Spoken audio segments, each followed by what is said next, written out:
జల్లి software job కొడదామనుకుంటురా? అయితే వీక్యూబ్ లో ట్రైనింగ్ తీసుకొని మంచి జాబ్ కొట్టేయుర్రి. దాంతోపాటు హోంమంత్రి గారు సరే ఆమె లాండ్ ఆర్డర్ చూసుకోవాలి, ఆమె లాండ్ ఆర్డర్ చూసుకోవడమే లేదు. జగన్మోహన్ రెడ్డి గారిని కట్టడి చేసే కార్యక్రమంలో కూడా ఆమె పాత్ర ఏమి కనపట్లే నాకు. అంతా మన లోకేష్ చిట్నాయుడు గారిదే, అలాగే మన చంద్రబాబు నాయుడు గారి, వీళ్లే కాపలా కాసుకుంటున్నారు.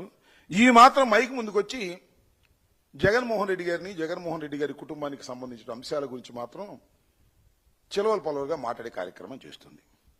అసలు హోంమంత్రి అవసరమైతే హోంమంత్రి సరిగ్గా పనిచేయటం లేదు, అవసరమైతే హోంశాఖ నేను తీసుకుంటా అన్నాడు ఆ మధ్యన డిప్యూటీ సీఎం గారు. గుర్తుందిగా మీకు?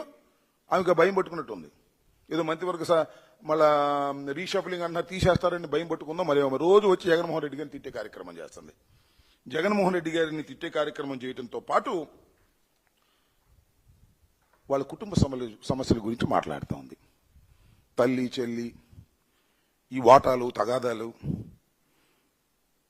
ఎన్సీఎల్టీకి వెళ్ళినటువంటి సందర్భం గురించి మాట్లాడుతూ ఉంది. మాట్లాడమ్మా, పర్లేదు మాట్లాడు.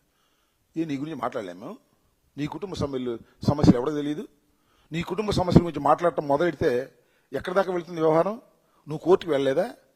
చెక్ బౌన్స్ కేసుల్లో నీ పుట్టుపూర్వతలు మాకు తెలియదా? కొంత లిమిట్ ఉండాలి దేనికైనా. ఆ లిమిట్ దాటి మాట్లాడేటటువంటి పరిస్థితికి హోంశాఖ మంత్రి గారు వస్తున్నారు. ఇది సరైనటువంటి విధానం కాదని ఈ సందర్భంగా నేను హెచ్చరించదలుచుకున్నాను. ఎస్, కొన్ని ఇబ్బందులు ఉన్నాయి, కుటుంబంలో ఉన్నాయి కాబట్టే గత్యంతరం లేని పరిస్థితుల్లో చట్ట ప్రకారంగా తాను షేర్స్ వారికి బదిలీ చేయలేదని చెప్పి న్యాయస్థానానికి వెళ్లారు జగన్మోహన్ రెడ్డి గారు. న్యాయస్థానం అదే చెప్పింది కదా, ఆయన బదిలీ చేయలేదు కాబట్టి ఆయనకే ఉన్నాయని తీర్పిచ్చిన తర్వాత కూడా మీరు పిచ్చి పిచ్చికి మాట్లాడతారేంటి? అంటే ఏదో ఒక విధంగా వారి కుటుంబంలో ఉన్న సమస్యల్ని ఎన్కాష్ చేసుకోవాలనే తాపత్రయం తప్ప మీకు మరొక మార్గమే లేనటువంటి పరిస్థితుల్లో కనిపిస్తున్నారు. సక్రమైన పరిపాలన లేదు. జగన్మోహన్ రెడ్డి గారు 24 గంటల్లో కట్టడి చేసే కార్యక్రమాలు, అన్యాయమైన అక్రమైన కేసులు పెట్టి అందరినీ నొక్కేయాలనే కార్యక్రమాలు, ఈ కార్యక్రమాలు తప్ప చక్కని పరిపాలన చేయాలని, రాజధానిని నిర్మించాలని, పోలవరాన్ని నిర్మించాలనే జ్ఞానమే మీకు లేకపోగా కేసులు పెడుతున్నారని దాని దుంపదేగి ఎంతమందిని పెడతారో నాకు అర్థం కాలేదు. మీరు మా మంత్రివర్గంలో పనిచేసిన చాలా మంది మీద కేసులు పెట్టారు. కొంతమందికి యాంటిసిపేటరీ బెయిల్స్ వచ్చినాయి, కొంతమంది జైల్లో ఉన్నారు. ఏమైపోద్ది? జైల్లో ఉంటే జైల్లో ఉండిపోతారా? ఒక చెడు సాంప్రదాయాన్ని మీరు ఇవాళ ప్రవేశపెడుతున్నారు. రేపేమైంది? మనం మా గవర్నమెంట్ వచ్చిన తర్వాత మాకు జనం అంతా ఏం చేస్తారు? వాళ్ళు కూడా లోపలేండి అంటారు, వాళ్ళు తప్పులు చేయలేదా అంటారు. చివరికి ఐపీఎస్ అధికారులు, నిన్న కూడా ఒక ఆయనకి ఐపీఎస్ అధికారికి బెయిల్, యాంటిసిపేటరీ బెయిల్ క్యాన్సిల్ అయింది. అంటే దీని అర్థం ఏంటి?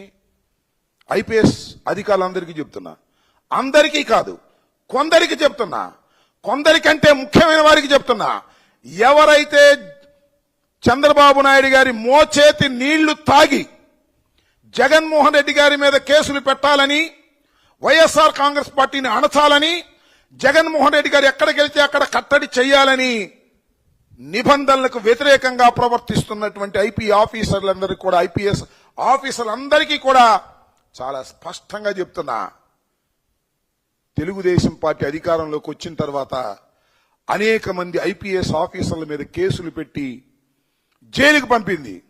అంటే మీ మీద కేసులు పెట్టడం, జైలుకు పంపటం అనేది చాలా చిన్న విషయమని, అది అతీతులు కారనే విషయాన్ని మీరు గుర్తుపెట్టుకోండి. ఆ ప్రభుత్వం, ఈ ప్రభుత్వం అలా చేస్తే వచ్చే ప్రభుత్వంలో కూడా మీరు దొరుకుతారు. తప్పులు చేస్తున్నారు, జాగ్రత్తగా వ్యవహరించండి, పద్ధతి ప్రకారం వెళ్ళండి, మీ మాన్యువల్ ప్రకారం మీరు వెళ్ళండి. అంతే తప్ప రాజకీయాల్లోకి వచ్చి రాజకీయంగా మమ్మల్ని అణగదొక్కాలని ప్రయత్నం చేస్తే చూస్తూ సహిస్తూ ఊరుకునేటటువంటి వ్యక్తులం మేము కాదు. మాది ఒక రాజకీయ పార్టీ, అత్యంత ప్రజాదరణ కలిగినటువంటి రాజకీయ పార్టీ. అది మీకు కూడా తెలుసు, అందరికన్నా మీకే ఎక్కువ తెలుసు. ఎందుకంటే మీరు చూస్తున్నారు కదా, ఎక్కడికి వెళ్ళినా పోలీసు కాపలా పెట్టిన అసలు మొత్తం పెట్టారండి. రోడ్డు పక్కన నుంచోబెట్టారు పోలీసులు అందరినీ కూడా. అయినా పోలీసులు ఆగారు, జనం వెల్లువలా వచ్చారు, ఉప్పెన్లాగా వచ్చారు. గుర్తుపెట్టుకోండి, ఈ పరిస్థితుల నుంచి బయటపడటం మంచిది. మీకు బయటపడకపోతే మాత్రం మీరు రాబోయే కాలంలో చాలా తీవ్రమైనటువంటి పరిణామాలు ఎదుర్కొంటారని కూడా ఈ సందర్భంగా నేను చెప్పదలుచుకున్నాను. లోకేష్ గారికి కూడా చెప్పదలుచుకున్నాను, అనిత గారికి కూడా చెప్పదలుచుకున్నాను. కొద్దిగా జాగ్రత్త వ్యవహరించే కార్యక్రమాలు చేయండి. ఆ లోకేష్ ఇప్పుడు లోకేష్ కాదంట, పెద్ద హై క్యాష్ అంట. హై క్యాష్ ఉంటే తప్ప మాట్లాడ్డంట. ఆయనకు కూడా చెప్తున్నా, బాబు 3 నెలల ముచ్చట అధికారం శాశ్వతంగా ఉన్నది నాయన. ఇంతకుముందు చాలాసార్లు మీ తండ్రి గారు ఓడిపోయారు, మీరు కూడా ఓడిపోయారు. శాశ్వతంగా అధికారం ఉండదు. హద్దు మీరు ప్రవర్తిస్తే మంచిది కాదని మాత్రం చెప్పదలుచుకున్నాను.